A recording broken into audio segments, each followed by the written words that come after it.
Merry Christmas, everybody. It's good to be 9-1, right? And what I told the locker room, or what I told the team in the locker room was, it's nice to have a team where we can sort of flounder for a while and then put the pedal to the metal and still win a basketball game against a good team who's playing well. And again, give a ton of credit to UMass Lowell. Their coaching staff had a great game plan. They defended us well. They went at us offensively.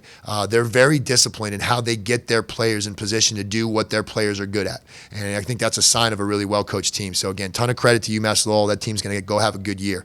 But again, at the end of the day, the credit goes to our team for putting the pedal to the metal in the third quarter.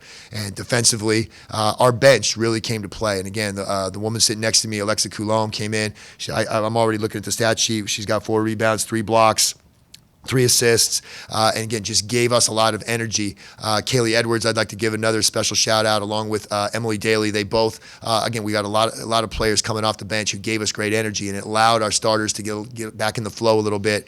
And at the end of the day, that third quarter was the deciding time. And again, it happened on the defensive end. So I'm proud of my team. We're certainly not satisfied in any way with today's performance, but a lot of that credit has to go to UMass Lowell. And at the end of the day, we got the job done. So we're excited to go have a little break here for Christmas and get back after it after a few days. What were the magic words at halftime in a way that maybe is clean for the camera here, Coach? I don't know. I'm pretty clean, Lex.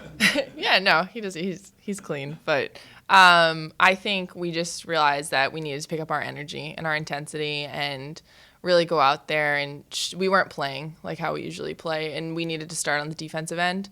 And then once we got that going, we could get it on the other end. But that was kind of the message going in. And just again, the message from the defensive side of the ball is that we've been a team that's been able to hang our hat on defense, and so I challenged them to defend in the ways that we can defend. And again, we did that in the third quarter. We came out of halftime with some good defensive energy that got our offense going, and we were able to put the game away from that point. As a senior captain, Alexa, do you feel part of the responsibility to be the one or one of the ones that's making sure everybody else brings the energy along as well? Definitely. I also think that I'm kind of feeling like I just need to be whatever our team needs on that night. So tonight they needed energy, and that's what I need to give. I think our starters do a really good job, and sometimes they need to be picked up, and that's what he was saying. Kaylee and I come in, we do our job, and I think we've been really focusing on our roles on our team. And I think people are starting to really embrace their roles, and I've loved my role, and I think our team is going to thrive off of the development of those. If I can add to that answer, Alexa's a player that really her whole career, that service as a leader, really the servitude that she puts forward. I'll do whatever it takes for my team. She played out of position for an entire year last year because that's what we needed, right? The good news is this year she's getting to play in a little bit more comfortable position, but we still use her for all kinds of different things. And she's in the game sometimes, she's out of the game sometimes. Sometimes I need different things. And again, I always know that I can count on her. And again, that has a big effect, not only on our team when she comes in the game, but on everyone else embracing their role, because they look up to Alexa as a senior and someone who says, hey, I'm going to do whatever it is for my team. And so that's contagious in a really, really good way. You mentioned the Lowell came up with a really good game plan in the first half. What were they doing that allowed them to take the early lead? So their defensive aggression was good, but they were bringing help from intelligent places. And I think that the more film that gets out on us, the more people are going to start.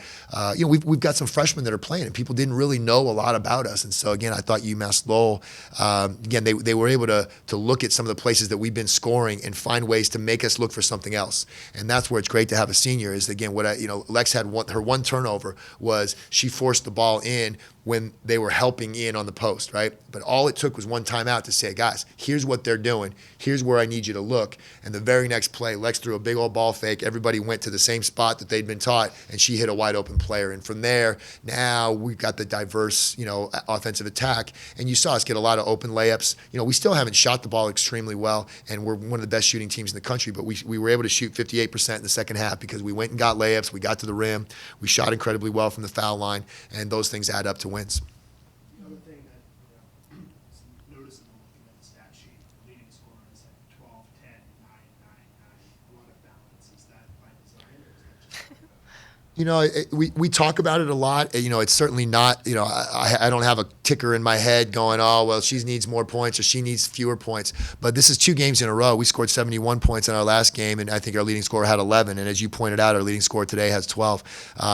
Again, there's no design of how many shots we want certain people to get. What I think that's indicative of, and I'm glad you pointed it out, is we do have a very balanced team, and this team does share the ball. And it's hard to just defend us in certain ways. What UMass Lowell did was they took away our strengths. They took away our favorite things. That's smart defense, right? But because we have balance, we don't only have 2 or 3 players who can score. We can score all over the place, and that's what you saw the difference in the game being. Do you spend on Kaylee's game a little bit more today? Obviously, a pretty steady, solid game at the time, especially in that second quarter when things were getting a little bit sloppy. What was she able to take advantage of? So Kaylee's, again, a great analogy to the same things we talked about with Alexa is that she's someone who embraces her role. She comes off the bench behind, Nicole Boudreau and Kelly Hughes, 2 of the best players in the conference.